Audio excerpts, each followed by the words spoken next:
I feel like it's being forced upon me, and it's putting my education at risk, and I don't think I could do it, so I'm making the choice to leave.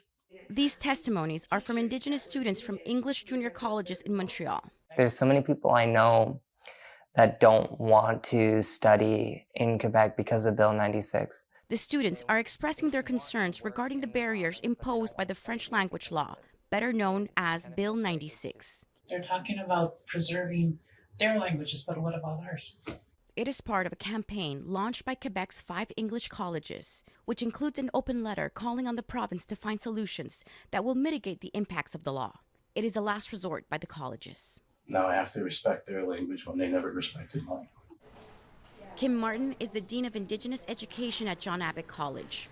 Give Indigenous students a complete exemption from the 3 additional courses as well as the exam, and recognize the fact that our students have suffered such inequality for so long in the education system that we cannot be expected to adhere to this law. In the letter, the colleges say the law creates multiple systemic and discriminatory obstacles while discouraging students from learning Indigenous languages.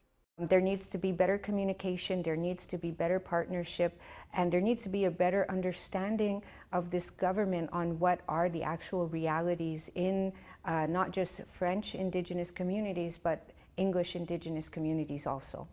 Students must meet eligibility criteria in order to be exempted from the French exit exam, required to graduate.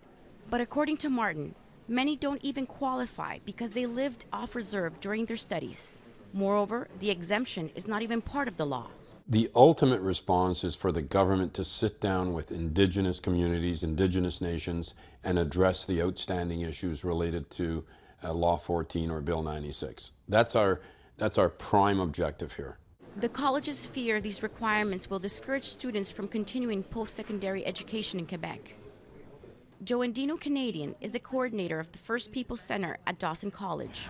I think the students are feeling really anxious, concerned, and unsure about their future here or in CEGEP in general. However, the province responded by saying they will not be expanding any exemptions. On est toujours en train de se buter à un mur. Ghislain Picard, who heads the Assembly of First Nations Quebec and Labrador, or AFNQL, said the law is a total disrespect to Indigenous people. We have our students from our different nations. They're the ones that should be, speaking to this and also contributing to the political process at their own local levels, but as well at the regional level. Last year, the AFNQL and the First Nation Education Council applied for a judicial review to challenge Bill 96. Maricela Amador, APTN National News, Montreal.